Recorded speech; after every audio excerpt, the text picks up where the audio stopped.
I love how you just gloss right over just little bass here and there. I'm talking random Seinfeld bass pops in. Boom, boom, boom. I mean, it's hilarious. It's one of the funniest things in the entire discography. Sure. Yeah. You know, I'm not going to pretend like that's not there.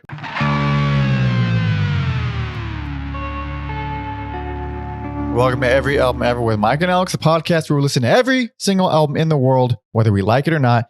That's a whole discography per episode, sort of, except for giant ones like this where we have to split up into multiple parts. My name is Michael Mansour. I'm joined, as always, by my Lamb of God and Mastodon and co-host, Alexander Volts. Say hello. Hello. And today, we will be finishing every album by King Crimson. Ooh. So, episode 215, was it? I already forgot the episode. Holy crap. It just happened and I forgot it. 250, yes, 215. Okay, that was 215. We covered the first big era. Or I'd say that, actually, no, there's like three eras of this band. The first era. So we covered the first album, The Court of the Crimson King, all the way to Red. So we left off after they broke up for the first time. I would say leftover thoughts and feelings from part one. Not really leftover feelings, but going into this is definitely new territory for me. So I was a little worried. So I remember on that episode you mentioned that along with me, you've only heard one album from this era. We didn't hear the same album. We both only heard one album from this whole chunk. Yes. So before we get into it, because we're going to be diving right into it. We left off with Red, and we're both like over the moon about Red. Red is one of the greatest. Red is amazing. Red's brilliant. I want to know your immediate thoughts when leaving off with Red and entering with the first album of this. I mean, in initial seconds. I mean, I'm talking the first few seconds. It was like, it wasn't as bad as I thought it was going to be. Because definitely, yeah. Anytime a band from the 70s is entering the 80s, it's a little worrying. Like, no one is immune from falling into the production traps that are that, like, 80s sound. Everybody did it. I don't know why. It is... like, it works for new wave bands. It works for poppy bands. Maybe even goth bands it works. But there is this something about a 70s era band taking on that 80s production where you're like, this is dated as all hell. It's dated as all hell. I remember when I first heard it years ago, man, it's like, it's not that it's bad. It's just like, whoa. Yeah. Whereas even though there was a huge evolution and transformation from In the Court of the Crimson King to Red, the albums in between, there's like a bunch of different changes. You still know it's the same band. This is not the same band. This is like, it's so far, like unrecognizable. I mean, completely unrecognizable. Yeah. I think there's still like touches of them throughout. But yeah, this is especially the 80s, it feels like this is a band that like listened to King Crimson. Interesting. So for this era, a huge shift from the first part, which we had like 4 different singers in the first part. We have one singer now for all 6 of these albums. Fucking one guy. Insane for King Crimson. It's crazy. Adrian Belew is King Crimson's Henry Rollins. That's what he is. Yeah. And he's not just the singer, he's also the second guitar player, and he's known for his really wacky, crazy, experimental and effects driven stuff. Did he play with Zappa too, I believe? That sounds about right. I don't remember exactly. I know he played with like, Talking Heads, and he played with like a lot of people. Mm-hmm. I'm gonna just do a quick little double check there. No, yeah, his discography is his insane. He has one of the most like ludicrous hilarious long discographies. Like he has like 20 solo albums or something. Oh yeah, He played with Zappa, yeah, Bowie, Talking Heads, 9 Inch Nails. Oh yeah, fucking that's fucking Herbie Hancock, Ryuichi Sakamoto of YMO. Oh really? No way. Yeah. That's amazing. Check out episode of YMO, one of the greatest. He contributed to songs by fucking Paul Simon too.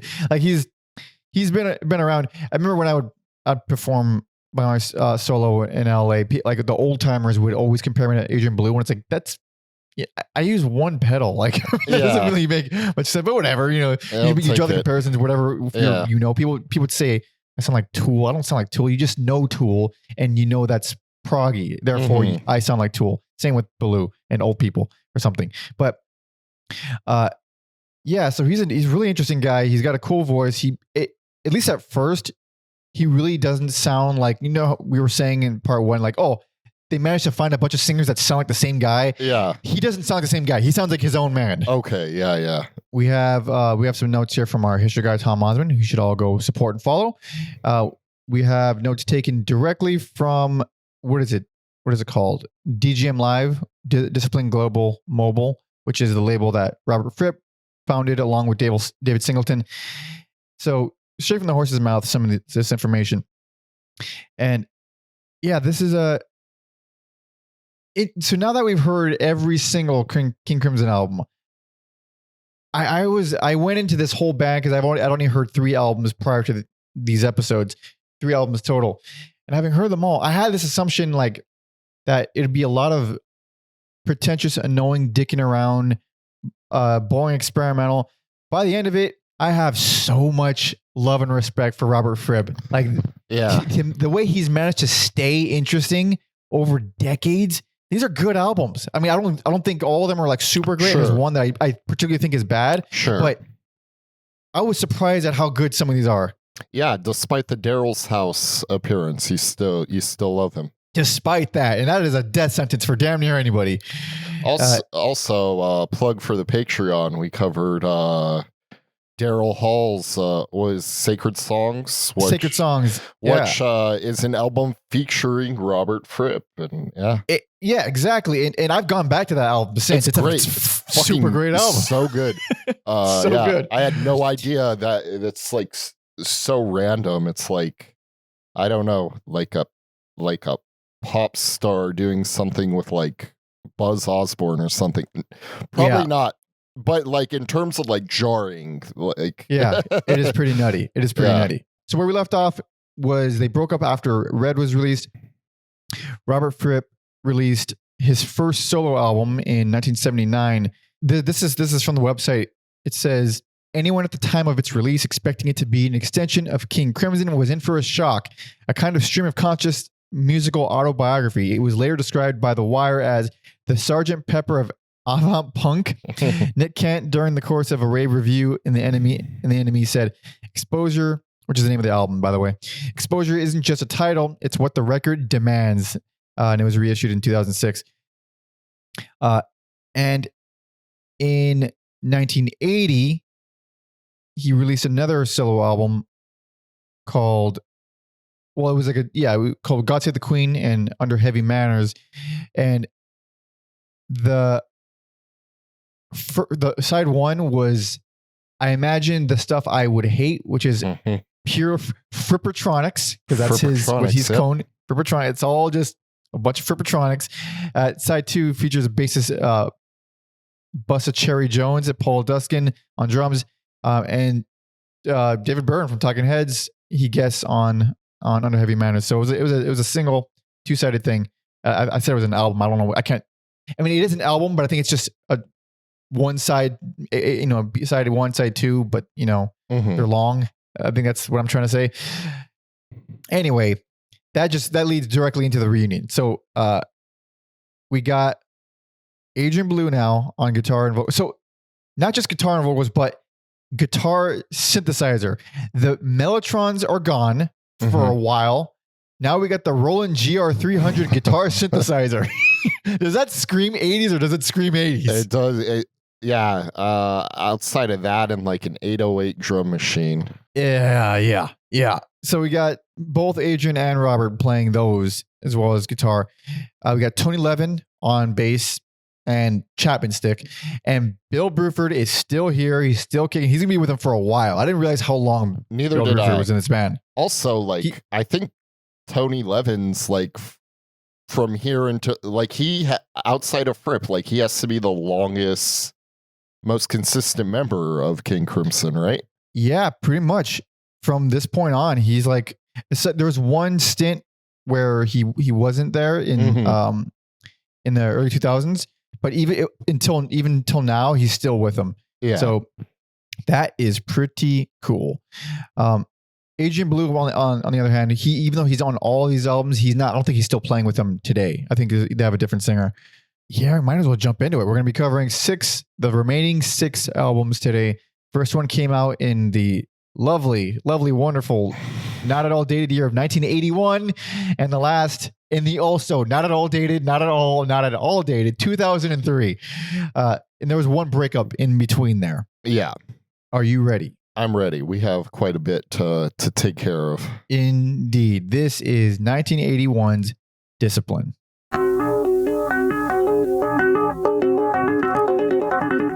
I can imagine like Primus starting a song like this. Yes. With a little bit less 80s production, but the same sound, same type of. Okay. Already. We're in for some wacky shit. You know what I imagine when I hear this? What? Like the squigglies from the opening of Martin. Oh, okay. Yeah, no, it does like that, like, even though this is in the 80s, there was like these like I don't even know what the art style is called, this like squiggly line aesthetic in the 80s and 90s. I know like I think of the Rugrats a lot too. So this is Adrian Belew singing in a way that no one has ever sung in King Crimson, but also a very not a good representation of what he does on the whole album. Yeah, I wonder. It was a very rambly, strange song. I wonder if he like pulled that from the Talking Heads. Sounds like it. It's very Talking Headsy. Babble, burble, banter, bicker, boo-ha-ha. Wilderness, ballyhoo, it's only talk. So this is a cool little funky ass Prince chorus. It's like dark too. Yeah. So, I mean, it's fun.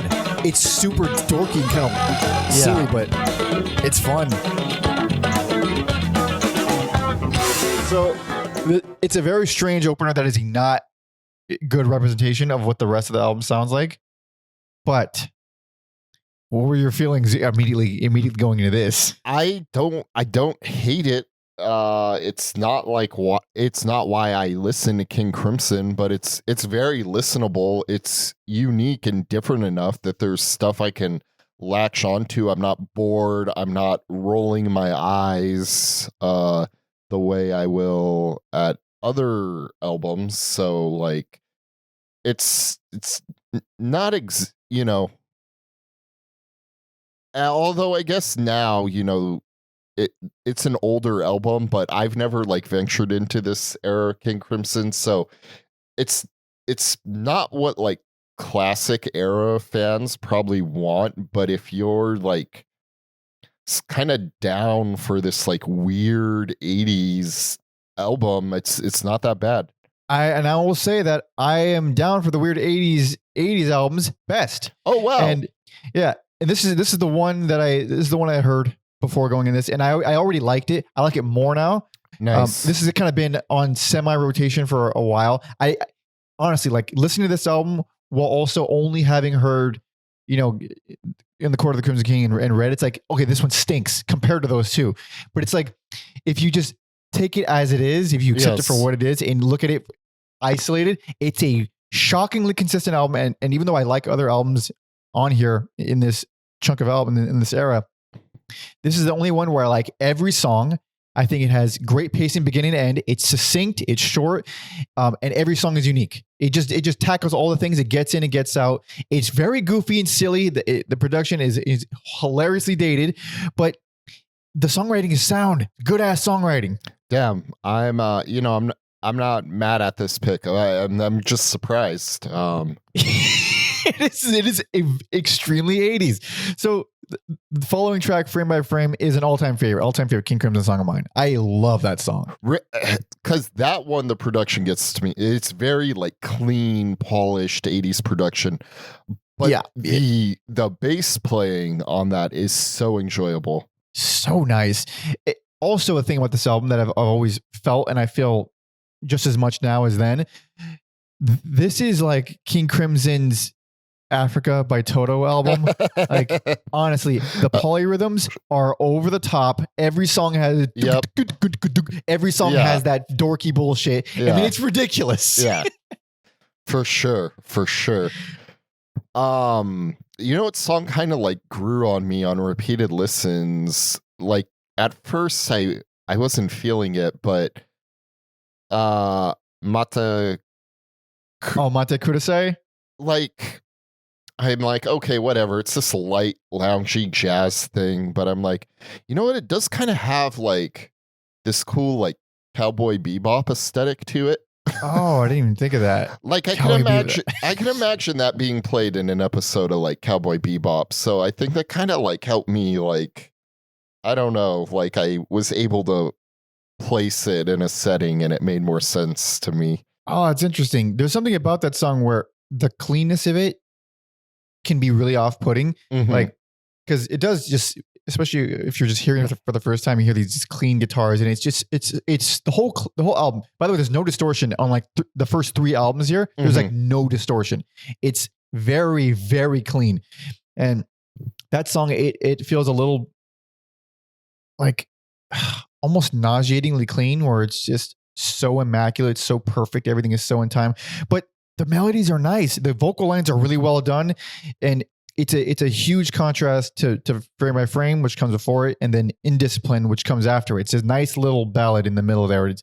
I think it's pulled off pretty well. Yeah. It's a nice little track. And then like Indiscipline, I know you think the opening track is an out. I think Indiscipline is the biggest outlier here. Oh, and yeah.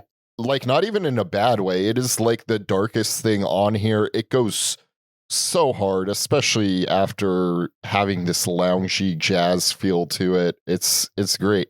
Oh yeah, it's fun. It does a lot of loud, quiet, loud in there. Really, really chaotic. Loud, quiet, loud. But it's a little bit more experimental. It's more freeform, but still has those fucking super percussive polyrhythmic stuff. That's like the one thing that all the songs kind of mostly have in common. Like Mata Kudasai doesn't have it so much, but most songs have like that super jungly rhythm and millions of polyrhythms going. But Indiscipline rules. Thela Hunjinji is, it comes in sounding identical to Frame by Frame, which is annoying and stupid. But when the band comes in, oh, I love that. I love this song. It's so fun. Also, this is the one that gets stuck in my head. I think because it's the most repetitive. Like it's very repetitive. It's almost chanting the way they sing it. Yeah. And again, the biggest thing that bothers me about this track is like that 80s guitar tone. Like specifically, if I'm going to zero in on any of the like production, it's that like 80s guitar tone. I don't even know what it's called. It's just this very like clean, like too clean for its own good. I don't like it, but overall, I think the song is strange enough to like transcend the cheese for me. The thing you're talking about is the chorus. There is chorus on everything here. There is chorus. The whole thing is fucking bathed and lathered in chorus. You're bothered by it on guitar. It is a bit much on guitar. I mean, the 80s were known for having super chorusy guitars. That is like the sound of the 80s almost. Yeah. where I'm bothered is the chorus and the bass. That's what I'm bothered by. It's okay. all over the bass. It seems super unnecessary. Every bass on like these first 3 albums is just very bong, bong, bong. It's so boingy and it's fucking ridiculous. I Yeah. mean, I hate the production, honestly. Yeah. The songs are great. I mean, it's such a funny song. I'm not a funny song. It's a fun song. It's wacky, but also a little almost ugly and quirky. It's a very unique song. And then as it goes on, it goes into this jamming section. And there's like a bunch of like samples of people talking, which is just and it's just something new for them. They've never done like samples like that in a song, so it's just a nice little mix up. And then after that, we have some little bit of Eastern sounds on The Sheltering Sky. Yes, it's also the first time and not the last where I'm like, okay, they're making like video game music. Like this sounds like it's from like a Super Nintendo game or a Genesis game. It's like these evil guitars, but it's also like very minimal and driving, and the synths are like these surreal, like plucked straight from a video game of, that era. So, and I bet that's, I mean, I can't say for sure, but that's like another YMO connection. They were like the progenitors of video game music.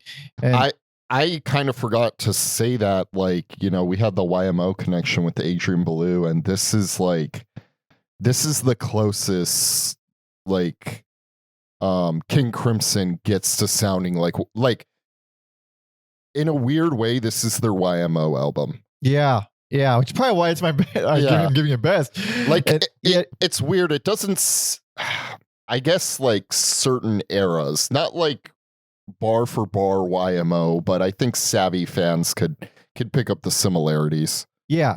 It's obviously doesn't sound like YMO, but especially the synth stuff, because I mean, it's synth guitars. I'm sure the synth layers in there too, but it's a very specific kind of synth. And on Sheltering Sky, it's like a saxophone synth being played through a guitar. It's such a strange sound, and it's an interesting, unique sound. It is a little goofy and funny sounding. It's not like, oh, that's plucking at my heartstrings or anything. It's just like, oh, that's a fun sound, I guess. Yeah. And the bass has like this watery effect, and it's very effect heavy with like, that's not really why I think any of this is good. I think it's actually a reason why you wouldn't like it. Like all the effects, I think, almost hurt the album, but the songs are so interesting and fun and hypnotic that it just works regardless. And that one is very drifty and jammy and lengthy, but I like it. I like it a lot. And then the title track, the final 2 tracks are instrumental, but the title track is the closer. And it's like, if you want a nice little poster child for what the album is, the polyrhythmic stuff, the odd time guitars, the super duper chorusy clean everything. It's just the title track is probably like, the poster song for the whole album. I think it's my least favorite song on the album. This because it's the closest to jazz fusion stuff, which I don't really care for. I'll allow it sometimes, but not for me. Fair enough. I'm not super big on jazz fusion either, but like, I don't know. I enjoy the hell out of it. And weirdly enough, I think this is my least favorite Adrian Belew vocal album. No, second least favorite. There's one that I definitely like less, but this one, I think, like, despite the fact that I think these are the strongest collection of songs, good songwriting, really interesting for what it is. A comeback album that no one was expecting to sound like this. Even I still think he's a strong vocalist, and I think he's interesting. But I think here, I wasn't loving him so much on this one, but he still sounds great. I like the album a lot. I don't know why I'm giving it best so much. It just feels the most consistent here. Like I really do think it's like there's other song, there's another album that I like more, I enjoy more. There's things about it that I love more, but I think it's flawed, and if there's problems that I can't really aside from the production, which is not going to win everybody over, it's going to turn off a lot of people. This is the one. This is the one for me. Nice. Happy little surprise. Happy little surprise. So I'm putting this together from this little piece from their website. I believe when they formed, the group was called Discipline. it wasn't a King Crimson reunion. I didn't know this at all until right now. But this piece says, this is from April 1981. It says Adrian Belew, Bill Bruford, Tony Levin, and Robert Fripp make their live debut at Moles Club in Bath. Included in the set that night was Red, making its live debut a mere 7 years after it was recorded. At this point, the group is still called Discipline, though the name would formally change to King Crimson 3 months later. So they formed, not even intending it to be a King Crimson reunion. That's pretty wild, although I guess, it is one of those things like Nine Inch Nails or Motorhead where it's like, well, it's Robert Fripp, so you could argue anything where he's in it is King Crimson. That's the thing. Like, I think it's a little bit better because he formed it intending it to just be its own creative thing, and then later on, like, fuck it, I'll just make it King Crimson. So it had the foundation of like, we're going to create something new and different and interesting. But then it wasn't like, we're going to reunite. We're going to pick up where we left off. We're going to see if we can continue. Yeah. That's a whole different mindset. It was like a little mind trick to like free themselves of the like baggage, get the album out of the way. And then like, you know what? We can call it King Crimson. Yeah. Yeah. So my best, and if you could handle the 80s-ness, it's really, really good. But the 80s-ness is far from gone. We have we have some more 80s to sift through. Yeah, and it even lingers into the 90s a little bit. So little bit, not as egregious, but bits. So this is another first for King Crimson, in a mind-blowing first. This next album has the same lineup.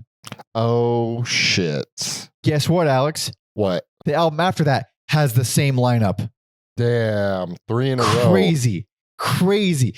And the album after that doesn't have the same lineup, but it has every member, all 4 members. Yeah. They just added 2 more. So it's technically 4 albums in a row with the same exact members. Insane. For King Crimson, that is insane. Also, for me, perhaps my darkest, like I love all these players, but I'm like, oh, this is the darkest era for me. I agree and I disagree. Yeah. I have such mixed feelings about all these albums, but are you ready to move on? I'm ready. Hell yes. This is 1982's Beat. So far opening exactly the same as Discipline. I love this riff. It's a great riff. I mean, this is so goofy, but it's fun. I enjoy this. It's so fucking lame. It is like Talking Heads ass. Yeah. But yeah, like that. This riff is like a riff I would hear like smaller math rock bands do in LA in like the early 2000s. Like it's just yeah. I love this chorus. It's so unusual. And I do think the effects actually help this chorus a lot. The simple 1-2 beat on this whole song is so off-putting and odd. Like, especially with something like a riff that technical, like yeah. More fucking 40 bass. Ah, those 80s guitars. Yeah.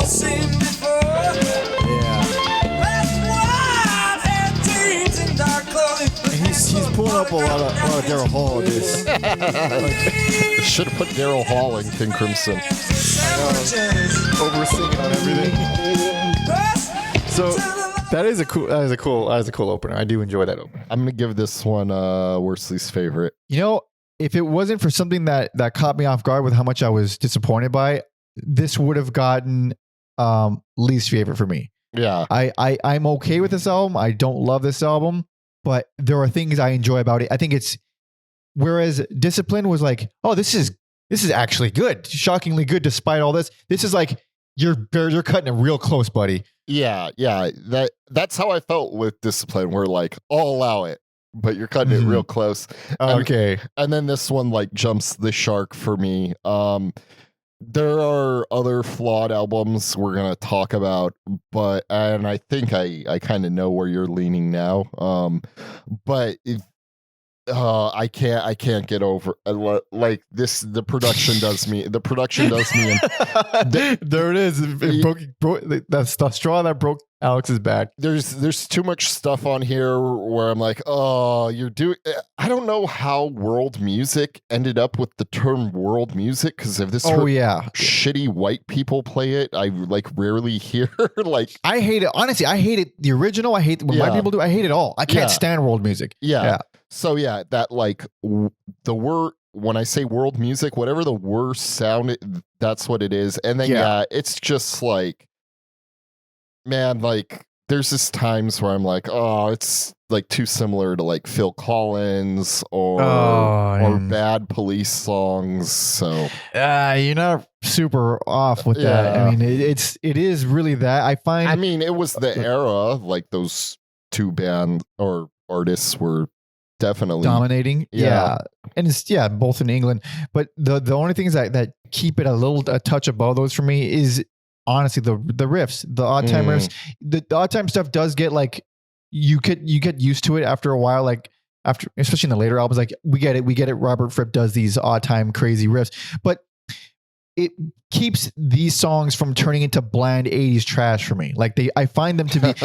There's exceptions. I think Heartbeat stinks. I'm really not into that. That's one of the worst King Crimson songs ever. Yes, it's one of easily one of the most boring. Yeah. It kind of also sounds like the Law and Order song.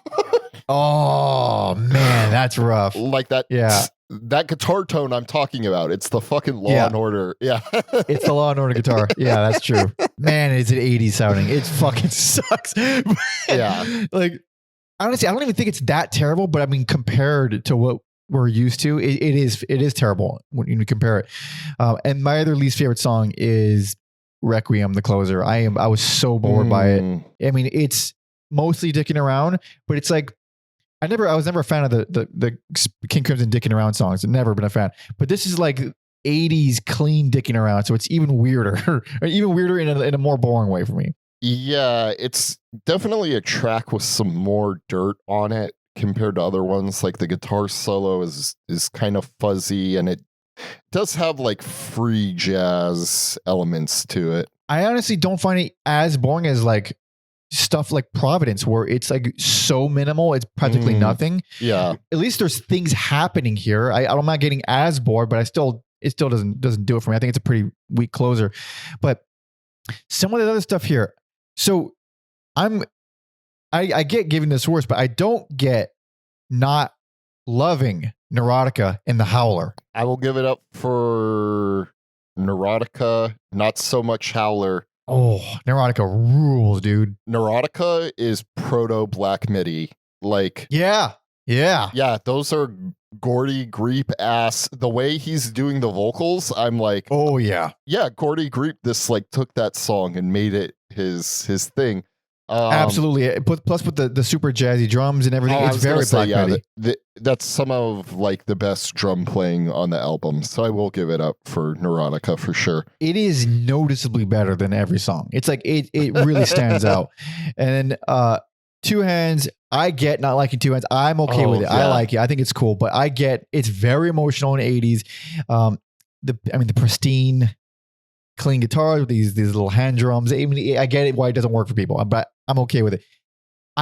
So the Howler isn't as strong as Neurotica, but it is the other crazy song on here. Like there's two crazy songs, or like a few crazy songs. Two of the main Neurotica and the Howler, I think, are the two good crazy songs. Yeah.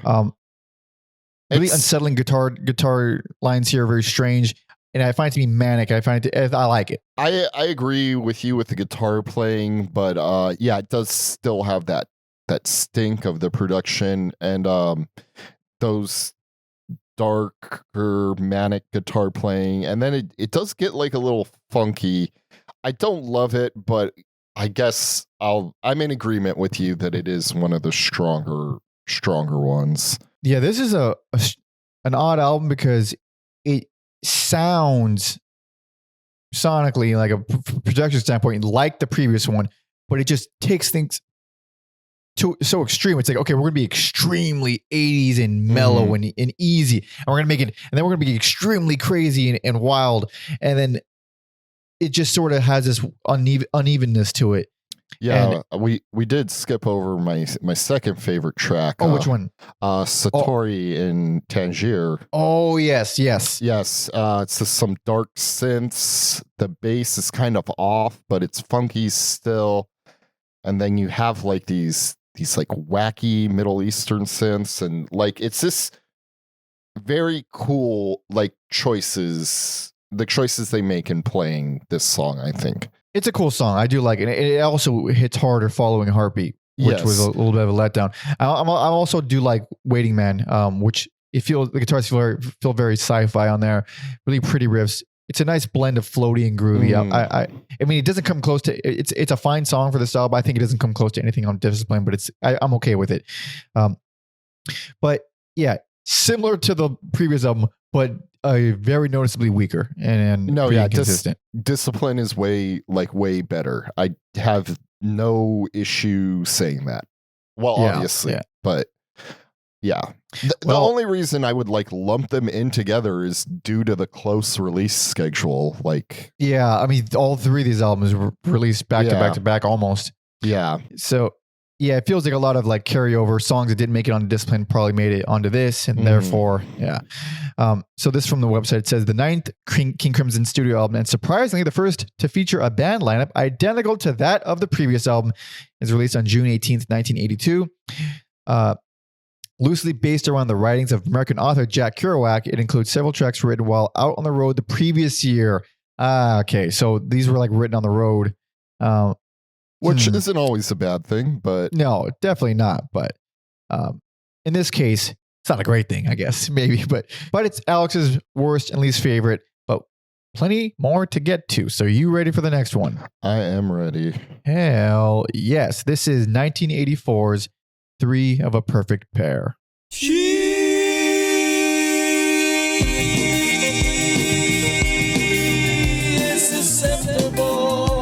I thought we were going to be running with the devil the way that I love this guitar playing. Oh yeah. Same production. Yes. Same production. But this is nice. But overall, like of this like 80s era, I really think this is like one of my favorite songs. We're probably not going to get to it, but around 2:30 he goes into this crazy solo thing. It gets wild, yeah. Yeah,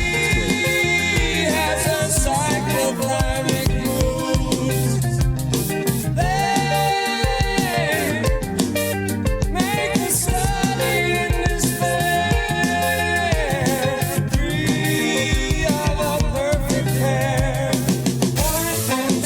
I don't know why this chorus sounds so familiar. I don't know where I thought it's a good sound, but it's good.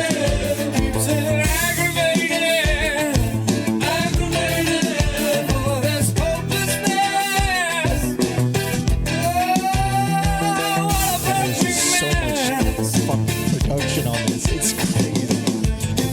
But it is a cool song. Very cool song. Man, yeah. This is a half this album is something, but Yeah. But yeah, the other half I don't mind. This was almost worst. I like it. Yeah. I enjoy it more than the last album, but I do think it is flawed as fuck, man. I mean, holy crap. I mean, half the album is like dicking Bullshit. around. Half the album is bullshit. Yeah. It's Yeah. crazy. Yeah, they're lucky the first half is so good. Yeah. So the first half is pretty good. The opening track, the title track, is very good. There's a lot of twang on Model Man, and wasn't really expecting that. There's a lot of bendy, slidey guitars on the chorus. It still has the 80s-ness of all this whole era right here, but it's getting a little more. They're experimenting more. It's like slight experimentation. They're just sort of fucking with the tones and making it a little bit more warped and twisted. But it's a cool effect. It's a unique effect. It's not so pristine and perfect. Yeah, Model Man is like that first track won me over, and then Model Man kind of took the wind out of my sails. I don't like it. It does sound like they were trying to make it weird, but then like you said, they that'd go and 80s it up. The 80s is getting very intense on there, and Yeah. I'll give you that. But I'm a big fan of Sleepless, which straight up sounds like Kraftwerk on that intro. Dude, yeah. Was it? Sorry. Yeah, Tony Levin's fucking going off on that song. I like the 80s. I think that track's an example of like, okay, if you're gonna do 80s music, this is kind of what I prefer it to sound like. It's not what I think of when I think of King Crimson, but it's a good time. It's a good time. The 80s-ness doesn't bother me as much there too, and also it still does the twangy, warped, strange sounding stuff on the chorus. It does a lot of that on this album, but it's a nice effect. It's a strong song. Now, from here on out is where I start to like dip in and out, and things start to go south for me. I wasn't so hard on Man with an Open Heart at first, but it really lost me. On second listen, I was completely off of it. It really reminds me of Daryl Hall. It really reminds me of Daryl Hall. Yeah, I agree with you. It sounds like it's going to be like dark and weird, but it doesn't feel like it commits. It feels like it's just there. It's basically just a pop song. It's a pop song. It's like an extra new wavy Talking Heads kind of thing. It's not terrible, but yeah, it lost me. And then now is where things start to go south. This is where the dicking around comes in, everybody. This is I mean, New Edge's That Which Passes Like Clouds. The first of like 3 full-on dicking around experimental tracks. Yeah. That one's minimal. You have like these like yoga drums. It's one of the trippier soundscape things on here.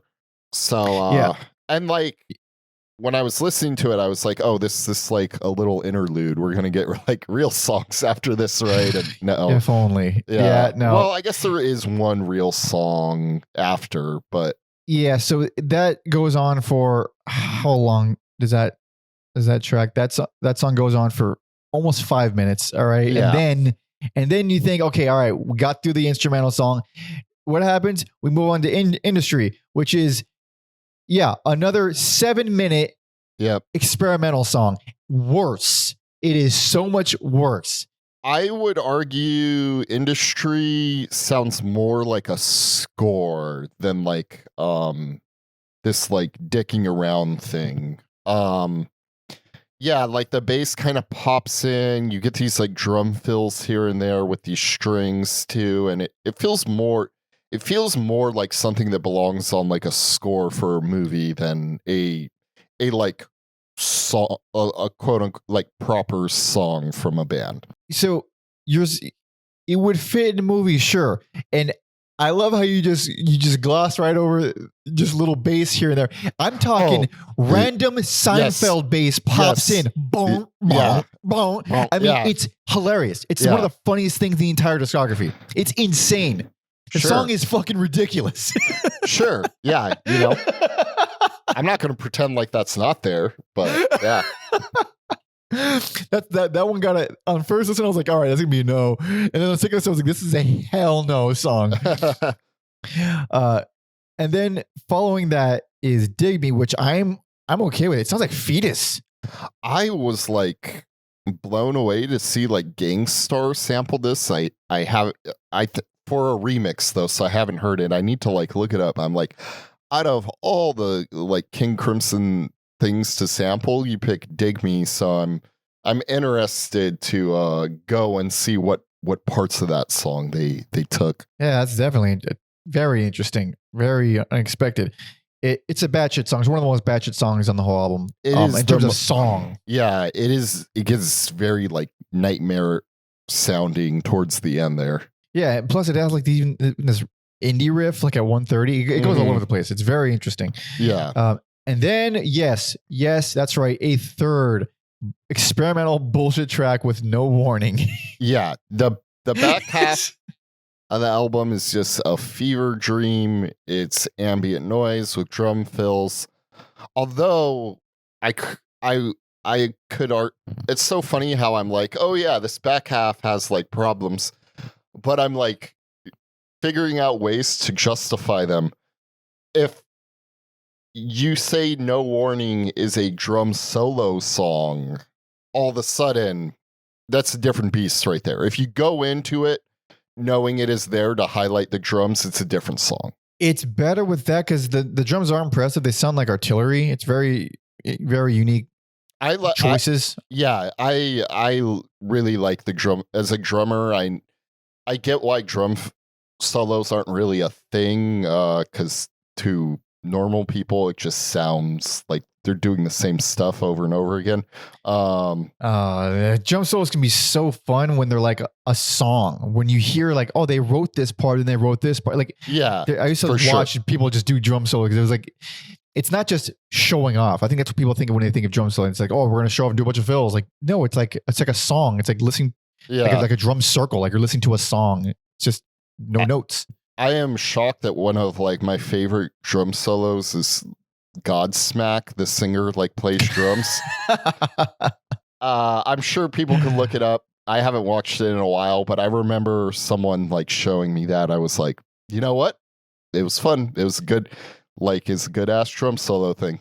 I'm curious now. I gotta give Godsmack their due apparently. Yeah. I'll send it to you later today. Holy crap! Yeah, maybe you don't have to give the band their due, but right. I think I have talked about the drummer in previous episodes. He was in he's in a punk rock band called Amen, and he was just in a studio apartment with his wife and kid, struggling. He was going to be a hairdresser, but then he got the call from Godsmack, and he's like, "We've done it, there babe. It is. Yeah, I'm never going. Yeah, that'll do it. We're set now." Good for him. No, good for him. That guy rules. That guy. I'm slipping on his name, but he's an amazing drummer. And yeah, a punk rock drummer who it wasn't cutting it and happened to be able to join Godsmack. The luck of the draw, man. Holy crap. Yeah.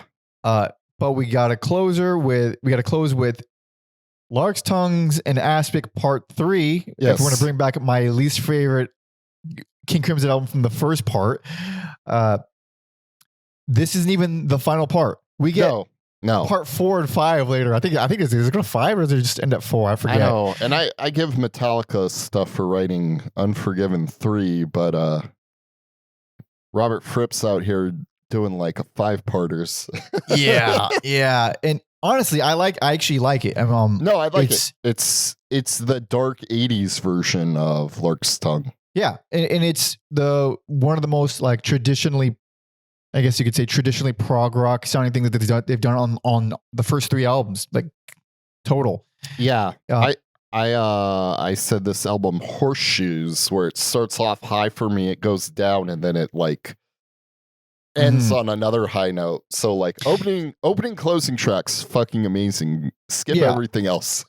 Yeah, more or less. I mean, because it really is a really cool closer. It has like goes into this really fucked up hard rock kind of thing, really twisted, harmonized arpeggios. I mean, it's a cool song. It's another. It's a nice way to end this era, I would say, because like I guess they broke up again after this, and might as well go into it. It says the 10th studio album by King Crimson is released on March 23rd, 1984. The album presents 2 distinct sides of the band's personality, which has caused at least as much confusion for the group as it has the public and the industry. The left side is accessible. The right side is excessive. You don't say. And then on July 11th, 1984, Belew, Bruford, Levin, and Fripp play their final concert of the 80s in Montreal. The concert was eventually released as a 2 CD set, Absent Lovers, in 1998. Interesting. Apparently, Tom says he has that album. He said it's very good. I wonder if there's a video. That'd probably be like a neat like concert film if it exists. Oh yeah, definitely. I have no idea what they're like live. I imagine it's fun and impressive. And then they broke up after this, and the website doesn't even say. I mean, maybe it didn't break up. Maybe they just took a break. Like it doesn't say. Tom says that maybe Fripp went on a wander. Like it seems like he just sort of Gypsoft does his own little Frippatronics on his own, and then he comes back to King Crimson and he does more King Crimson. Yeah. But yeah, we got a huge gap. I think, is this a bigger gap than the first one? That'd be funny if it was. I know it is. Oh, okay. It's from 84 to 95, whereas 74 to 81. Okay. Yeah. So yeah, this is an 11-year gap, baby. This is their biggest gap. But might as well get to it. You ready? I am ready. This is 1995. So we're in the 90s, baby. I had a lot of preconceived notions when I saw 1990. 1995's. Go ahead. Oh, I like the 90s production better than 80s production. So I think universally across the board with all music, I think that's probably, yeah. This is 1995's THRAK. Also, this is the only album I had heard going into this. So I had like a certain level of comfort with it. But also, yeah, like, oh wait. Yeah, I remember you saying this was the only one you heard.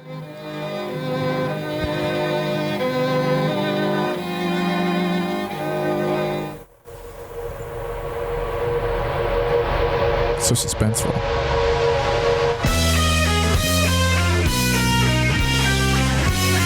This sounds like King Crimson, but with a nice fresh coat of paint.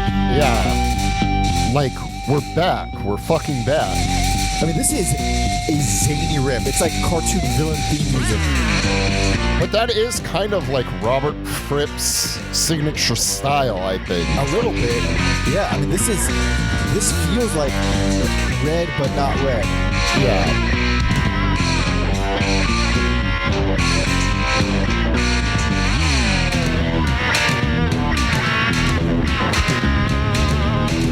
So the only unfortunate thing about this is that it is instrumental. You're not going to hear what Adrian sounds like. He sounds good though. He does sound, I think, better than the 80s. In a way. I'll get to it more.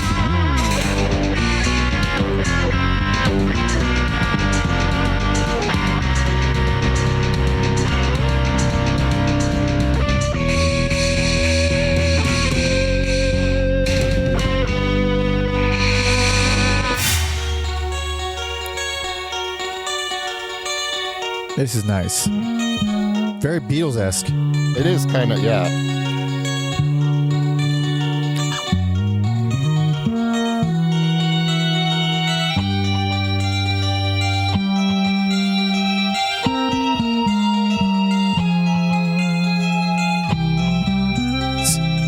This is so Amazing. not the 80s, and it's Amazing. so good. Yeah.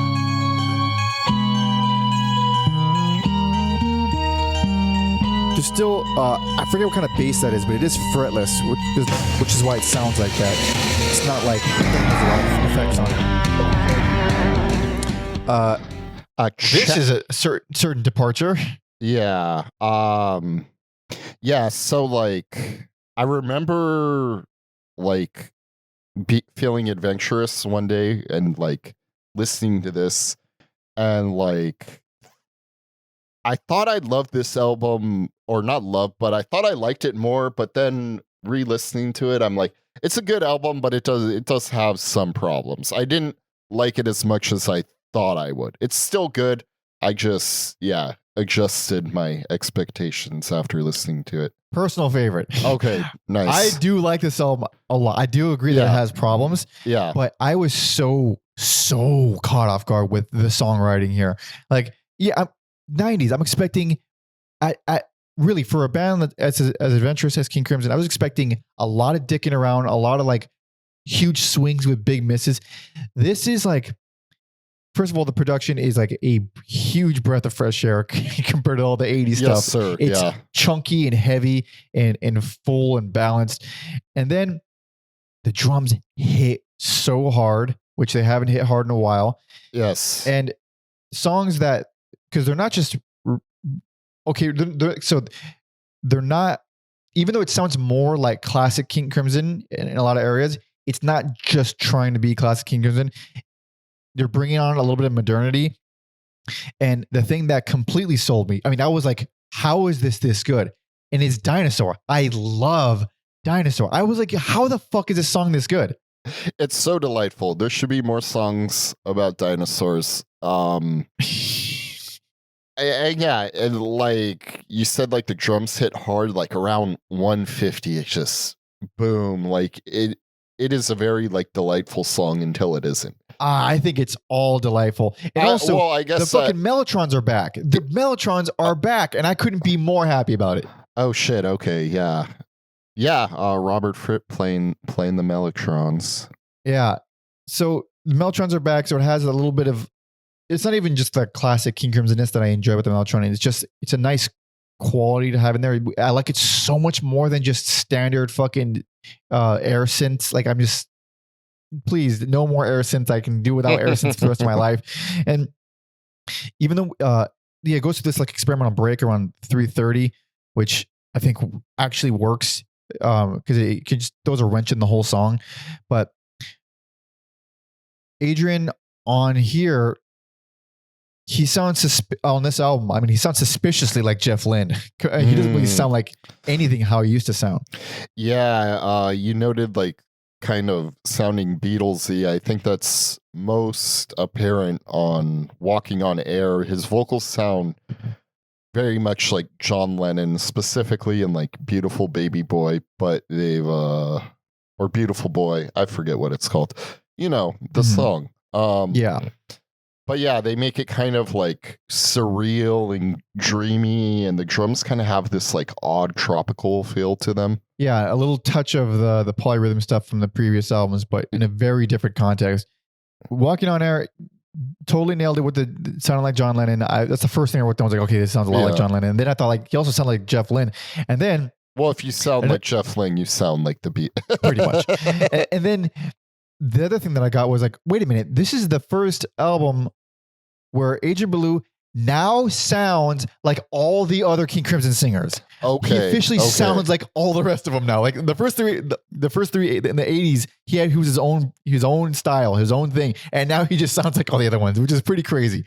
Robert Fripp was playing the long con. He's like, I'll get you to do it. It's going to take a decade or so, but I'll get you. Oh yeah. I was genuinely shocked at how well written Walking on Air is. I mean, when it comes in, I thought, okay, all right, this is probably going to be the album is going to be in and out. I was fully on board. More of the tribal polyrhythmic stuff on Ba-Boom. We got like a Aaron situation here. It's a very urban name. That's a drum solo song essentially.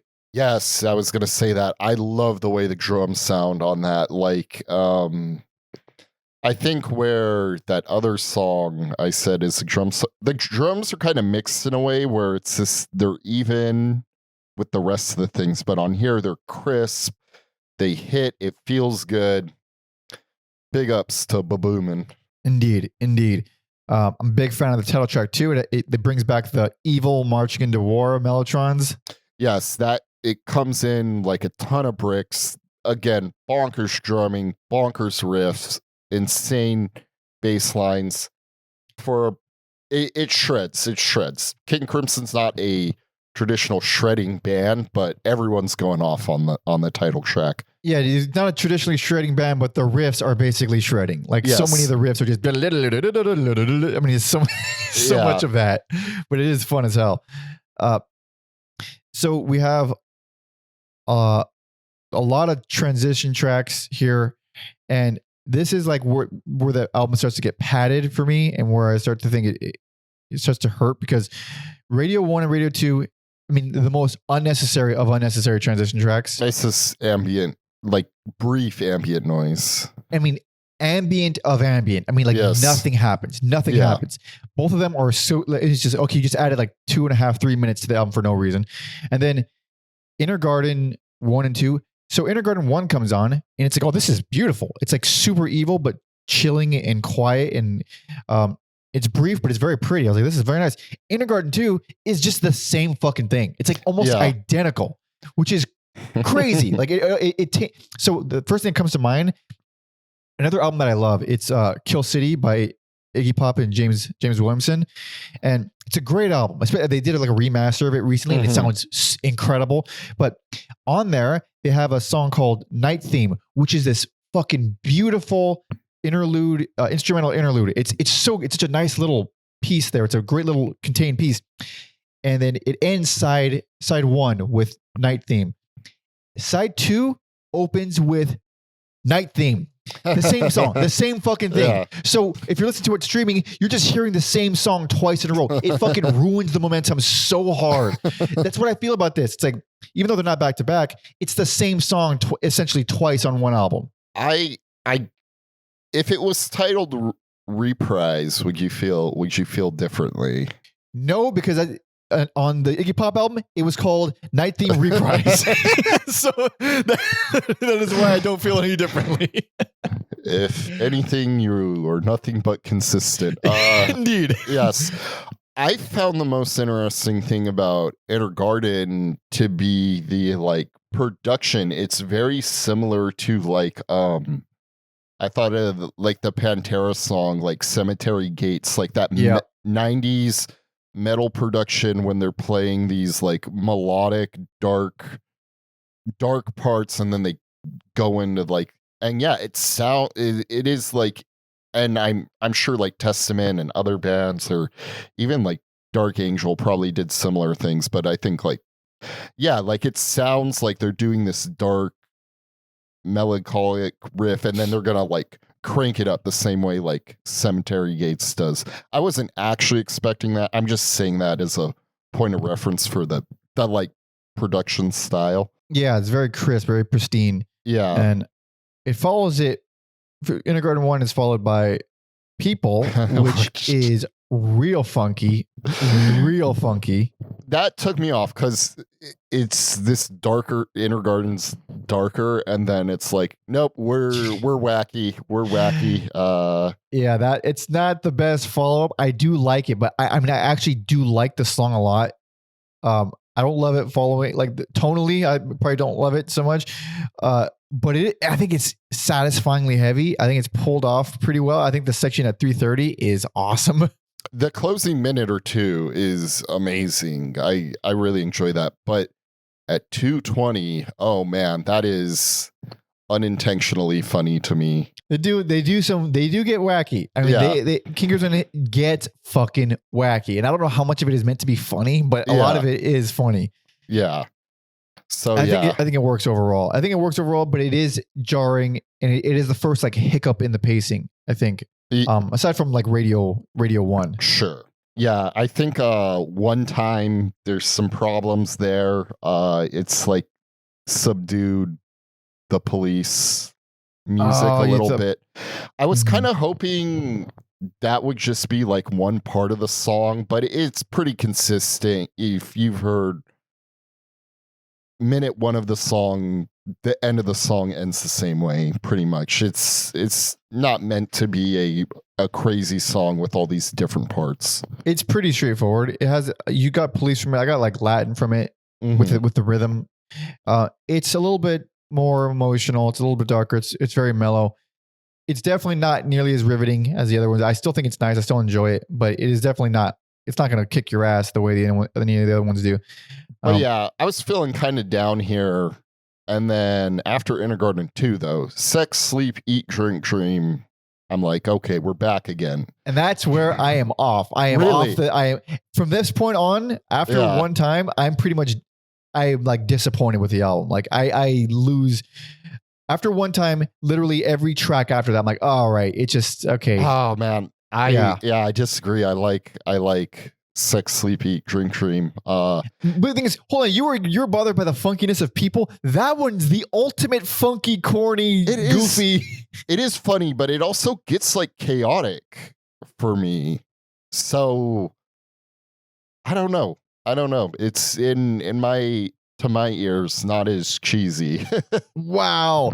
I find it to be extra cheesy. I mean, it does get pretty wild in the, toward the end. The drums in the final minute are fucking insane, but it is, man, the parts where this album gets really corny. Like it's so misleading because when it gets heavy and dark, it's so like, oh, this is fucking brutal. Hell yeah. And then it's like, it's like, what the fuck is this?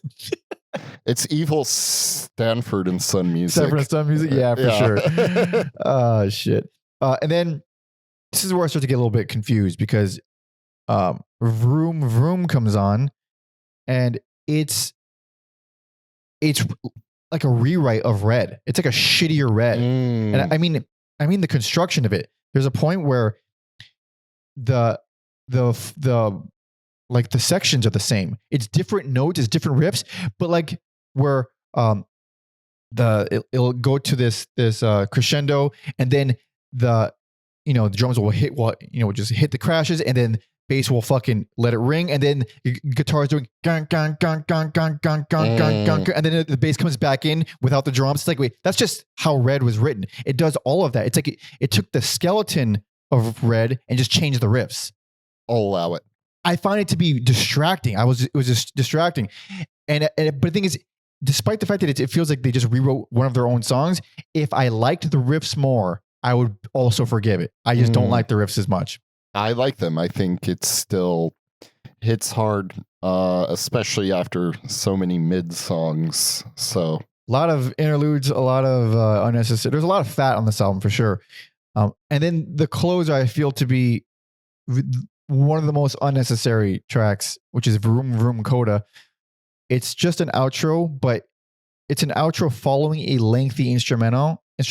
Yeah. Which feels like, all right, do you need an outro once you've had this big epic closing thing? Like it feels like overkill. I agree with you. It's unnecessary. I think it could have just ended on Vroom Vroom, and also it's 3 minutes too. I mean, that's not a short outro. Yeah.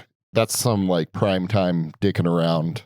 A lot of dicking around. There was a lot of dicking around. There's like for me, a solid 20 minutes that could have been shaved off this album. But really, the thing is, the rest of it I find to be so goddamn good. Yeah. No, it's a mixed bag for sure. The good shit is really good. Although I guess some of the bad songs on here aren't as bad as some of the songs on Beat for me. So, and they're definitely not, ambient score music like on the previous albums. So yeah, it's not perfect, but it is cool to see them be more in line with like what I want to hear from them. This is definitely more in line of what what they can do really well, what they can do that no one else can do. And like, really, if it wasn't for like those final tracks, this would be best. Like the reason why I give Discipline best is because it's the only one that doesn't feel like it has any flaws. It feels like it flows right, and it has like a nice. Right. So like, even though I love this, the songs hit so much harder. The songwriting is so much more engaging and interesting and unique. But man, there's a lot of shit on here that just like pretty much. I can say that about a lot of these albums where it's like, yeah, I enjoyed the hell out of that. Why is that track there though? Like what?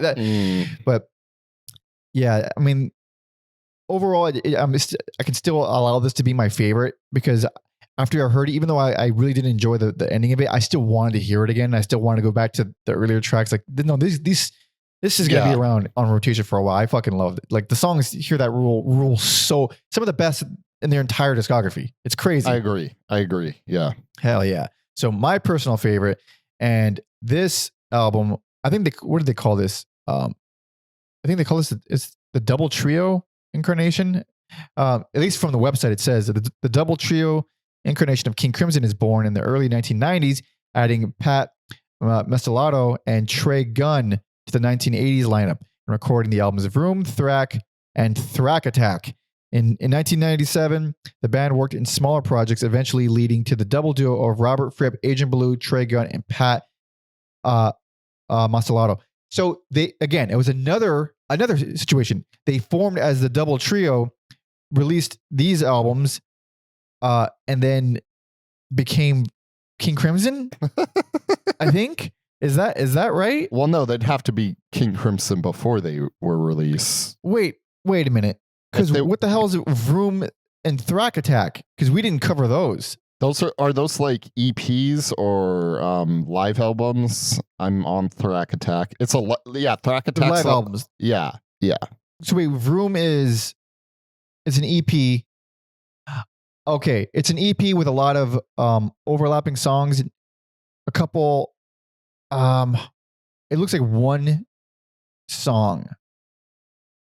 unique song. When I say stop, continue, and then Cage. It's a minute and a half. I imagine Cage is an interlude. It looks like a lot of overlap. And then you said THRAK Attack is live. Mm-hmm. I guess there is some songs that are exclusive to being alive or being live because I don't. Yeah, there is like a THRAK Attack. There are, yeah. Well, I don't know. Maybe for loose ends. Yeah, there's a lot of like, we're covering the main albums, but there's a lot of like bonus tracks. I listened to some of the bonus tracks. I didn't listen to all of them. There's a ton. There's a lot of like improvisational stuff. There's a lot of jamming out. There's a lot of random ass little songs. There's a fucking barbershop quartet song. Oh yeah, which like that's fun. I didn't think it was done that great, but I love barbershop quartets. I thought it was fine. There's some good stuff here and there, but there's a lot of bonus tracks and unreleased stuff for sure, or unofficially on an album release stuff. But so in 1994, the double trio Belew, which is Belew, Fripp, Gunn, Levin, Bruford, Masalato, formally began their rehearsals in Woodstock, New York. These would later be released as the Vroom Sessions. So I guess that's where this album came from. But after this album, we got the one album with the double trio thing. And it says in 1999, February 24th, 1999, following the dissolution of the double trio, King Crimson announces its double duo configuration, which is, come on. Trey Gunn, Adrian Belew, Robert Fripp, and Pat Masalato. So now, so we got, it's down to 4. It's still a lineup change. Shocking that there's this many people still there, though. Sure. Three of the original 4 are still there. That's pretty impressive. Pretty impressive for King Crimson. Indeed. So we might as well move on to it if you are ready. Yes, sir. This is 2000's The Construction of Light.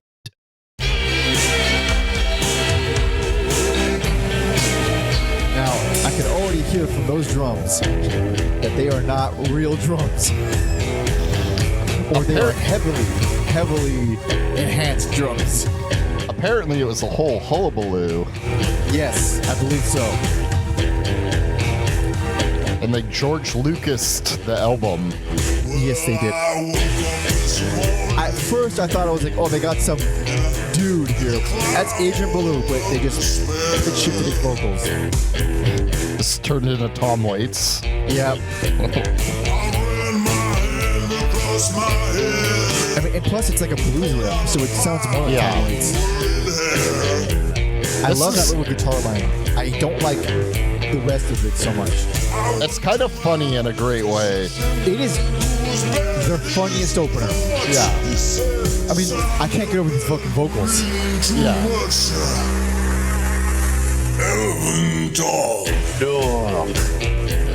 Going out west where I belong.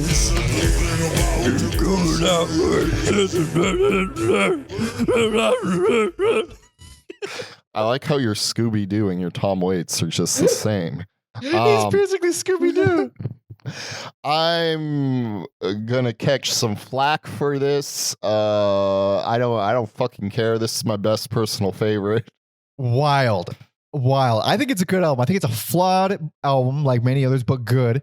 The stuff that lands here, I think, is incredible. The entire time I was like, I don't get it. I don't get why people hate it. There are times where I wish there was real drums, but there are times where I think the electronic drums help. And yeah, I thought this was going to be dog shit the way people talk about it. And I really like it. I like every song here. I think it's fucking great. Wow. So I don't know. I didn't look up what anybody thought about any of these albums. Yeah. I had no idea. This is hated. Mostly it's hated. Focusing on the drums, which I was like, does it sound worse than the 80s ones? And I'm listening. I'm like, no. But yeah, I'm very excited to. I don't know why it's not streaming. I might have to spend some money. It's streaming. I got it streaming. Sorry, this album. I was gonna say the the reconstruction of Oh, Light. the reconstruct. Yes, I don't know why Yes. that one's not streaming. I don't know why that's not streaming. People seem to like it better. I'm very excited to check that one out, though. Yeah, I was looking for that for a second too. I didn't have time to track it down and listen to it though. Yeah, I was curious about that because I wasn't super off put by the drums. I noted it on that opening track because it's now clearly going for like an industrial type thing, and I think that even one of the subgenres on Wiki is like industrial metal for this album, which is nuts. Oh yeah, I'm looking at it. Yeah, he gave it industrial metal. That's crazy. So that first song turned me off like crazy, but at the end of it, I didn't hate it. There's like the stuff in there that I like. I just thought it was fun. Like I wasn't exactly sure what I was gonna get, and I kept bracing myself for it, and I was just like, nah.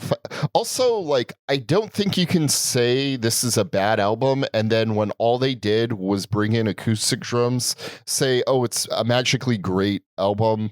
I think we talked about this a little bit on the Metallica thing. Like, if you take the trash can snare off of Saint Anger, like, they're still not great songs. It helps a little bit. So, like, yeah, I don't think you could say these are great songs when all they did is, like, change what, like, I think they stand. Yeah, I'm also not super I'm very forgiving with production stuff. I mean, I gave Discipline best despite the fact that the production is nauseating. Mm-hmm. I don't really care so much about that. The problems I have with this album are not even close to being about the drums. So Prozac Blues, I mean, it's the thing I don't like about it is just how bluesy it is. But the thing is, that's also the intention. So I can't really knock it for that. I just didn't like it. I mean, I still like the song, honestly, but I find it to be a very goofy, strange opener and the funniest opener. You're not the wrong. The title track, however, I think is one of their best songs. I agree with you. It's amazing. I agree with you. It's one of my favorite of the era. It's fucking amazing. And yeah, I was like, oh, well, this album really must take a turn after this, but to me personally, it doesn't. So after that is into the frying pan. I find it to be a little bit weird and not the most consistent, but I don't hate it. I was into it. That is kind of an outlier here. I think it's the most like taps into 70s psychedelic sound, which is interesting for them because even their 70s era, they don't really use those like traditional like psychedelic elements. They're like trippy in their own way. It is a very trippy song too, because you're referencing the 70s psychedelic stuff, and it's like I put it like it's Beatles style progressions through like a Nightmare filter or something. It's very, very strange. They still have like the King Crimson like riffs you want there. Yeah. One thing that I didn't see coming with that song that I never saw coming with this band is how much that song reminds me of Alice in Chains. Like, first of all, the chord changes for some reason. Like this feels very Alice in Chainsy, just the way these chords are going, and then the vocal harmonies. They're like perfect fifths or whatever. So it's like the power chord type of harmony, which Alice in Chains did relentlessly. I was like, that's an overlap I never foresaw. King Crimson and Alice in Chains. Yeah, I didn't make that connection. Although I suppose you're right, and I'll like keep my ears open for that when I come back to this. Thoughts on Fractured? I love it. I think like you always talk about like off playing or like playing the wrong notes. I think this is some of the like most beautiful off playing on the guitar. It speeds up, great mathy prog shit going on throughout the song. I too love Fractured. I mean, goddamn, this is so. Yeah, that's actually confusing. That well, it's not confusing that this album is hated. I don't think it's a great album. I think it's a good album though. The thing is, like stuff like that, which like this is undeniably amazing. Like Fractured fucking rules. I think if it was like a lukewarm perception, I could understand that more. But seeing like hatred, I don't fucking get it. I don't get it. Hatred, I don't get. I don't get hatred. It's all news to me, really. Like lukewarm, totally, because it does lose me. I mean, because I was so on board with like up until this point. Like this is fucking. Even the World's My Oyster Soup Kitchen, that one just straight up industrial. Yeah, and at times it does feel like a darker, like throwback King Crimson song. Although some of the lyrics are a little goofy on there. It is funny to hear Adrian Belew sing Get Jiggy with It, although I don't think that song was out yet. Maybe, I don't know. But yeah, and then like the keyboard solo is so weird and unique. Oh, around 420, those weird. I mean, they are I wasn't very prepared. interesting. Yeah, my ears weren't prepared to hear that. Yeah, it's a strange one. It feels jammy, even though there's like a bunch of things going on. There's like a bunch of different changes and stuff, but there's this weird jammy feel to it. I think it does go on a little bit too long for its own good, but it's a fun song. It's got crazy presentation. It's another unique one in their whole catalog. And then we got part 4, baby. Lark's Tongues and Aspic part 4. Yeah, which I'm off. I'm off. I disagree. I love it. It's a song where I think the electronic drums help. That song and Heaven and Earth, you get this like evil mechanical like marching thing. You're just like moving forward. Although Lark's Tongue 4 does unintentionally around the 3:30 mark. If you've watched sports teams drafting players on ESPN, you know the ESPN draft noise. I couldn't believe, because I think it's been around for a while. It's like da-na-na, da-na-na, like and they fucking do that. I was like, there's no way you did that on accident. Like you've watched sports. There's no way. Well, I don't know. They're nerds, but like they had it. I don't know. So that I found that part kind of funny. But 420, this goes off the fucking rails. I love it. The ending is very ominous with these like Castlevania keyboards. I love it. So the first big thing to know is that the song, how long is it? It's long. 13 minutes or something. on Wiki, it's separated into like four tracks. On streaming, it's all one song, and that is 13 minutes. Yeah, it's 13 minutes. Okay. So it's 13 minutes. Yeah, again, it's split up into multiple tracks on Wiki and maybe other places, but so it does go pretty. The song goes hard. It goes very, very hard, which is cool.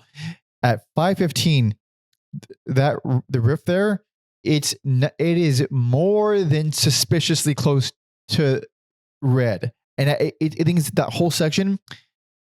Whereas before I would say like, it feels like the same exact structure of the song. The riff and section sound so similar. It has to be intentional. It sounds so similar that if it wasn't intentional, I'd be very confused. Again, I'll allow it. The thing is, I also don't know. I'm just very curious. Like, is this an obvious nod to Red? Because it's like the same fucking riff. Yeah. But I wasn't pulled by it so hard in the first few minutes, and it just kind of stayed there for the rest of the 10 minutes. So it wore me out by the end. Heaven and Earth, I like the way it ends a lot. Like, I think it's a very beautiful outro.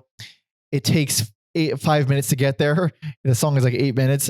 So overall, the electronic drums, that's the only song where the electronic drums ruined it for me.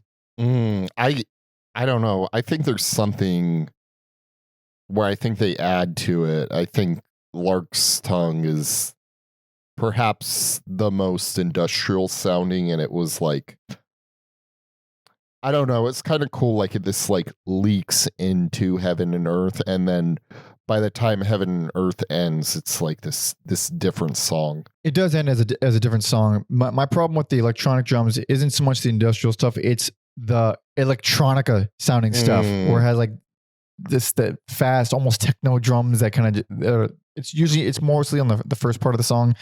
A billion synth layers going in and out. Also, the airy synths they're so pronounced on this album and the next one. I hate those synths. They just feel so dated in 90s and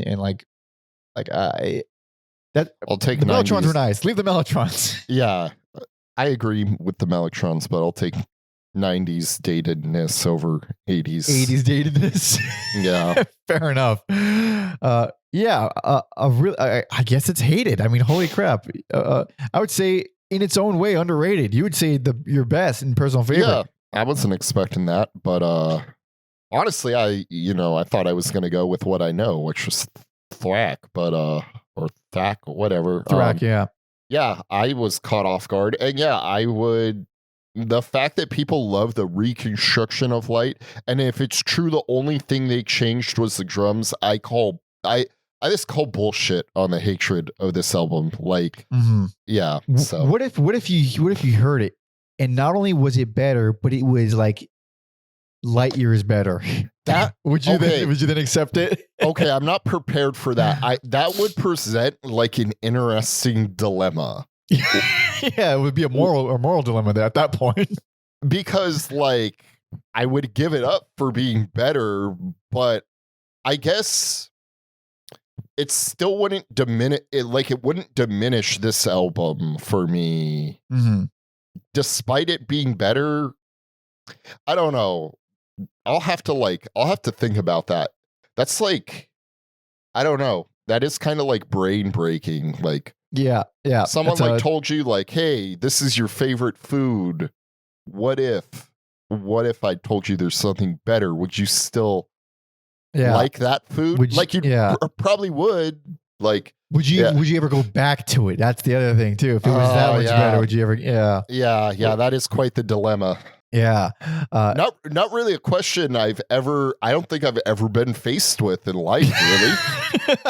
That is a philosophical conundrum. It is. It actually is. Yeah. Now I'm even more excited to listen to Reconstruction. Yeah. I almost hope you hate it because like, I need those electronic drums back. That would be more comforting because it would like just reaffirm what I feel like I know. Yeah. God damn. But Alex's best and personal favorite, very controversial apparently, but God bless him. Now on to the last album of I don't think they're going to be putting out any more albums. It's been a good while. Yeah, they said this is their last album. They're not going to ever record again, but who fucking knows? Who knows? Sometimes people change, but as far as we know, the last one, are you ready? I'm ready. Hell yes. This is 2003's The Power to Believe. I was not prepared for auto-tune vocals. And I'm a man who loves robot vocals. Yeah, I was not expecting this. This reminds me of like new Mars Volta. Oh yeah. Not to give too much of a spoiler for a future episode, but I think like this is still Belew. Yeah, it's still Belew. He's going more high pitched than Cedric is these days. I know. What if Adrian, Belew, and Cedric just switch places? That would be. Well, I mean, Mars Volta always kind of wanted to keep Crimson anyway.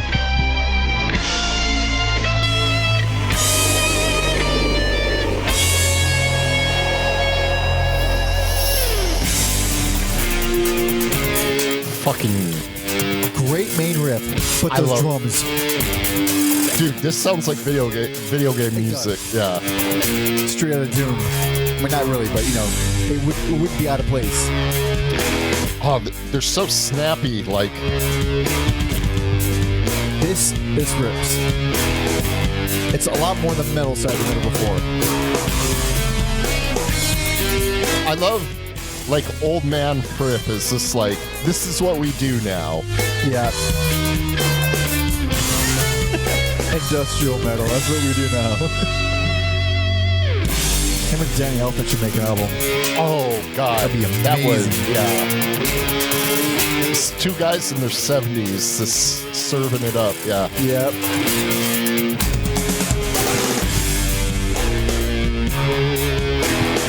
This is pretty bad. Yeah, that song hits really hard. It hits real hard, and I think without a doubt the best song on the album. And the rest, Worsley's favorite. Oh wow, I went back and forth. Like I almost gave this best. Are you really? I really enjoy this album. I really enjoy this album. I think this is perhaps the worst King Crimson album out of every fascinating period. Fascinating. Yeah. And I didn't hate it so much at first because that song I was like, this fucking rules. This is like, this is fantastic. And then Eyes Wide Open comes on. It's like, all right, this is a little bit new agey. I'm not really on board with the vocals, but I don't hate the song, how it's pulled off. I Everything agree with else, yep. Everything else, the drums on this album, I find to be straight up nauseating. The electronic drums, they're so overboard for me. There's so much. Mike needs the power to believe with acoustic drums. Then he'll change his tone. Maybe, but even then, there's so much about. So this is the only King Crimson album I could say this about, where it's an hour long, and by the end of it, I feel like nothing happened. Like, Interesting.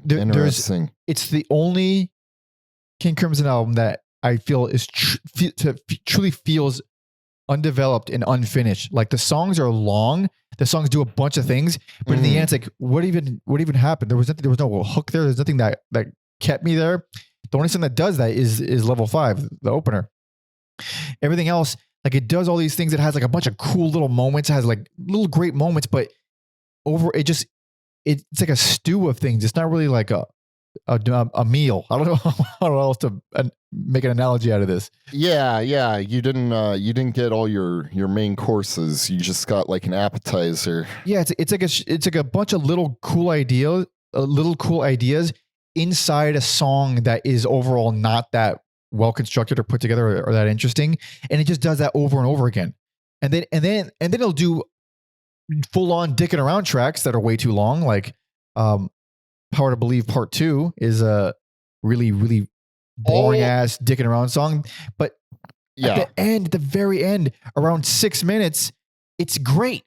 Mm-hmm. It's an awesome section, but it comes in at fucking 6 minutes at the end of the song. It's like, all right, well, I'm not going to listen to the whole song for that. I think Part 2, it's minimal, it's trippy. There's some little goofy parts, but there is this like, I don't know what kind of percussion it is, but it's just so delightful. And then, it segues into like a more of a real song. And I didn't really have a problem with it. I do think like 3 and 4 definitely help contribute to that feeling. I know you feel that way about most of the songs, but that same feeling with like, well, why am I listening to that? That didn't really like accomplish anything. Yeah. 3 and 4 are pretty unforgivable. 4 is like an outro that just, it sounds like part 1, the intro of the album. It seems very unnecessary.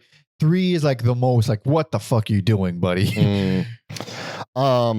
But the songs I really enjoy, like Electric. I don't know if they're actual flutes or like something on the keys, but it does. It's probably synths of some sort. Yeah, it does make me think of like the King Crimson of old. It does get electric sounding, but you have these classic evil cartoon villain Robert Fripp riffs, and I just really enjoy the peaks and valleys of Electric. Electric is a song, so it's an 8-minute song. It's an 8-minute song that has equal parts that I like and don't like. So when a song is 8 minutes, that equals out to like, all right, well, it's not. I'm not super jazzed about it. Like the parts that are great in there. Mm-hmm. Like it has really cool, crazy proggy arpeggio stuff. Like you're saying the evil villain stuff. There's a section at 420 that's really cool. These really paranoid riffs. It's got cool stuff in there. Like a lot of these songs have cool stuff in them, but they don't like, they all flub the landing. So there's other songs that I think are just abominations. And the worst for me probably is Happy With What You Have to Be Happy With, which it has more in common with fucking Rob Zombie than anything else.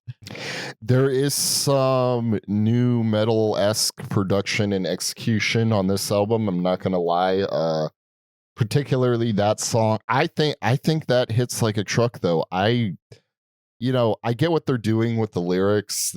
It's a very like self-aware, like clever, haha. I would say hilariously lazy lyrics. But I don't know. I like the music so much on Happy With What You Have to Be Happy With that it works for me. It works for me. Wow.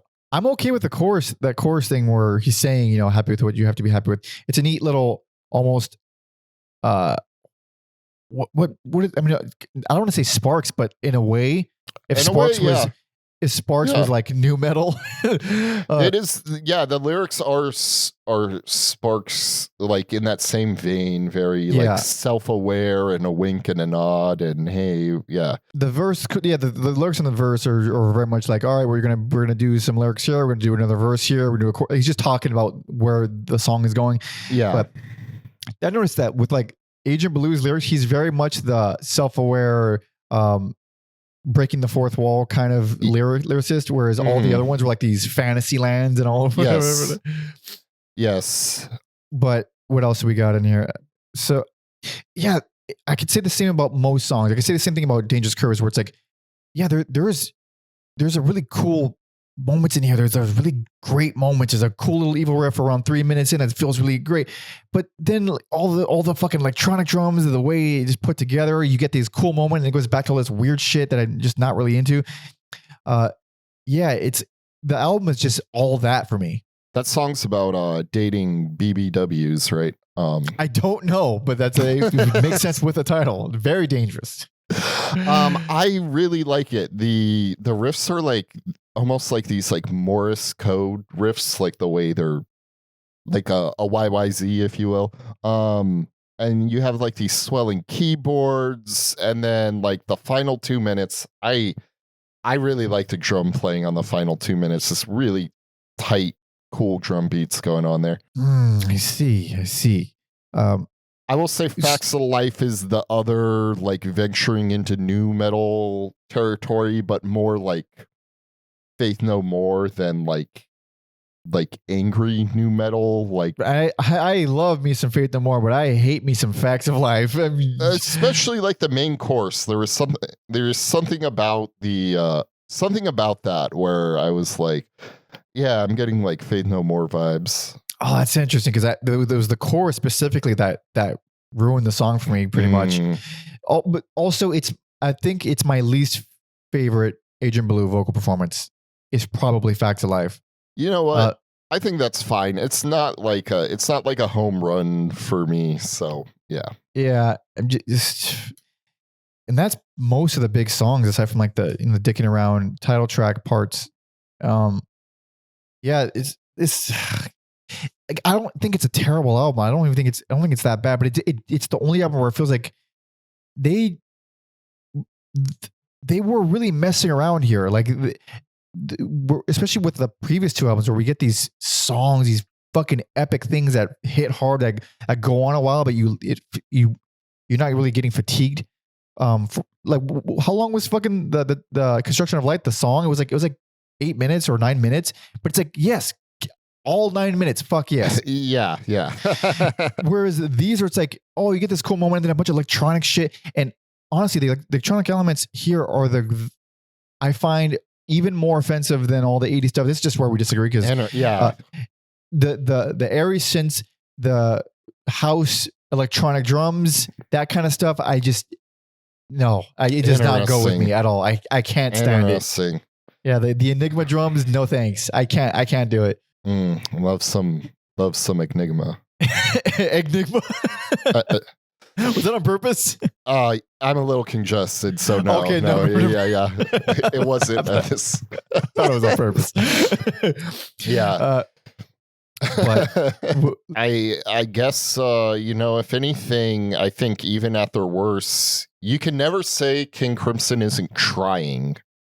I never feel like, oh, they don't have like that luster energy, even if I disagree with it. They're definitely always trying to do something. Oh yeah, that's the thing where I came away really respecting Robert Fripp, is that, man, the guy is not just phoning it in. He is never phoned it in. Yeah. Holy crap, man. Yeah, even if I don't like it or it doesn't sound good to my ears, I can't say that about him, and I have said that about plenty of artists throughout the years. Yeah, truly interesting discography. Truly interesting albums. I mean, man, they are wild swings for sure, but so much of it lands. Even though I would say most of the albums are flawed to high hell, the stuff that lands is so good. You got to respect it still. Mhm. Oh yeah. So this is my worst least favorite. It's the only one that I kind of left me with a sour taste and a thought that like, oh, maybe they're just out of stuff. They're just not really putting this doesn't really feel developed and finished. But right here, I guess this is the it was November 16th, 2003. It says the double duo, Belew, Fripp, Mansour, played their last gig in the USA at Toads in New Haven before flying to Mexico City for their final hurrah with THRAK after over 10 years with Fripp Associated Projects, announcing his decision to leave King Crimson. So THRAK leaves, and they just, I guess they continue, but we're just touring around. I don't know so much the details, but right here, in 2008, August 2008, says after the double duo was dissolution in 2003, Tony Levin returns and Gavin Harrison makes his live debut with 5-piece quintet version of King Crimson.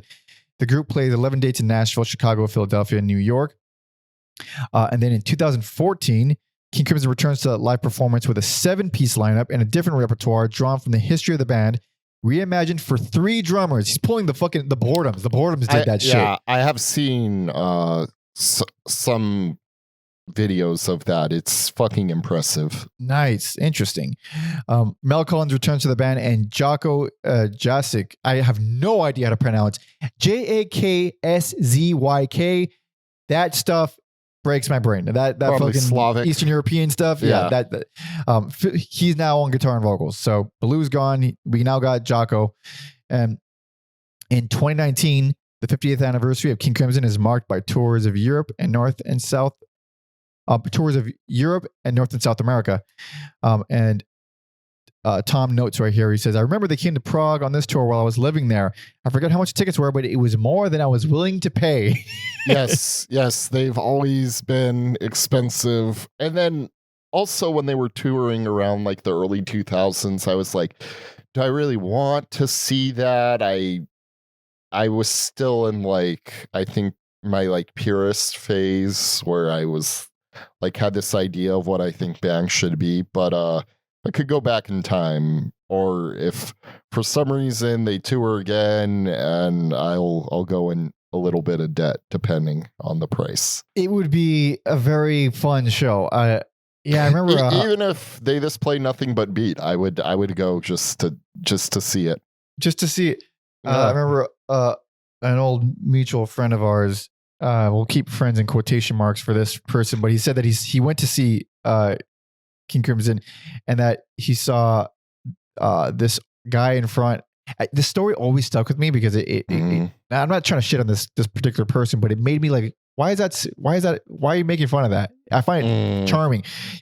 He said there was an old guy in front that was so excited that he was like you. It was like looking at a toddler, like jumping up and down, like excited, like singing along and pumping. But this like 67-year-old guy doing that to every King Crimson song, and he was like laughing at him, and making fun of him. I was like, that dude rules. That dude like clearly. Like, how often does this guy get that? I mean, that's fucking rad. It's fun. It's funny. It's still funny, but that guy rules. Yeah, that guy's living. Like, I probably don't love anything as much as that guy. Exactly. Yeah. That's the only thing to actually be upset about, is that none of us will be that happy. But that's a personal problem. That's not his problem. Yeah. I saw something similar. Well, I went to see, it was for Maynard's 60th birthday. It was Primus, Perfect Circle, and Pussifer, sharing a bill, like swapping songs. And at the very end, Tool came out, like the whole band came out to play a few songs. And this dude in front was like running back and forth, like he was an older guy, but he was so like the joy. Like that's infectious. That's infectious. Dude, when I saw Beth Gibbons, fucking phenomenal, amazing, everything I thought it would be. The encore was Portishead songs, and Jesus fucking Christ, like, I don't know why people were like this. It obviously wasn't as bad, but like it was like the like footage of the Beatles of like people were going insane the whole fucking songs. Wow. Like I'm like, these aren't like rowdy rock songs. I want to No, like, they're fuck songs. You fuck to these songs. and like the crowd was fucking losing it for those Portishead songs. Wow.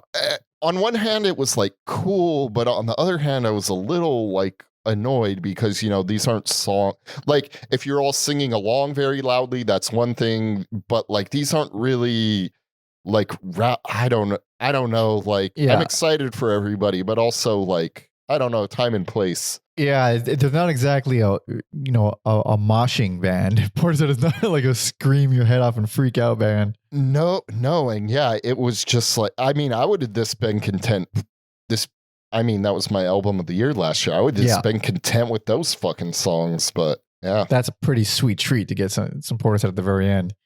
It sounded phenomenal. I'm so jealous. Like, yeah, especially whenever people get up there in age and they still sound amazing. Like she still sounds like I'm sure she sounds a little different, but like to my ears, like more or less the same. Yeah. Like pitch perfect, fucking amazing. But that's Beth Gibbons. yeah. Check out our episode on Beth Gibbons and our year-end episode from 2024. That was good stuff, man. Boy, is that album fucking amazing. Yeah. But yeah, we're just let's time to wrap it up. And we finally did. We finished King Crimson. Unbelievable. Let's do a little recap. Worst, least favorite beat. Boy, oh boy, is that one of the most 80s sounding albums ever. Although I guess there was two songs I liked on there. And then controversial, I guess, best personal favorite, The ConstruKction of Light. I like it. I don't think the drums really take that much away from it. And if you really fucking hate it, I guess they George Lucased it, and I'm gonna seek that out. And for me, Discipline, best. Boy, oh boy, is that one of the most 80s sounding albums ever. But goddamn it, it works for me. Damn, does it work? THRAK, personal favorite. It is gnarly, crazy, heavy, evil. And even though it's flawed, I think it's very flawed, I still find myself really drawn to it. And The Power to Believe, Worsley's favorite. The only really glaringly bad King Crimson album, in my opinion, honestly. Three of a Pair comes close, even though I do enjoy it. Yeah. Power to Believe is the one where like, I can't excuse that album. I can't excuse it. But thank you so much for listening and watching and hanging out. This has been a fun one, a nice little saga here. We're going to be starting our next multi-parted, big, highly anticipated episode in the future weeks. I'm excited for that one too. But until then, if you like the video, subscribe, hang out with us, talk some shit in the comments, tell us why we're wrong and idiots and all the usual things. Or if you want, you can follow me on all social media at PanderMonkey and Alex on Beluski at Octatron3030. Follow our history guy, Tom Osman Sounds, all social media, and TomOsmanSounds.com for his music and his podcast, Whatever Comes Next, where he interviews indie musicians. Links to that in the description. Link to my EP in the description as well. Patreon, baby. Patreon.com/everyalbumever. You get bonus episodes. You get to see our schedules in advance. You get to join the Discord, be part of the community, talk shop, talk chick, talk music. You can suggest brand new albums from this year for us to do singles episodes on. If you're tier 2, then you can suggest any album for us to do bonus episodes on. So it's a nice, well-rounded package. Go there, do that. Thank you. And I think that about does it. So until the next one, see ya.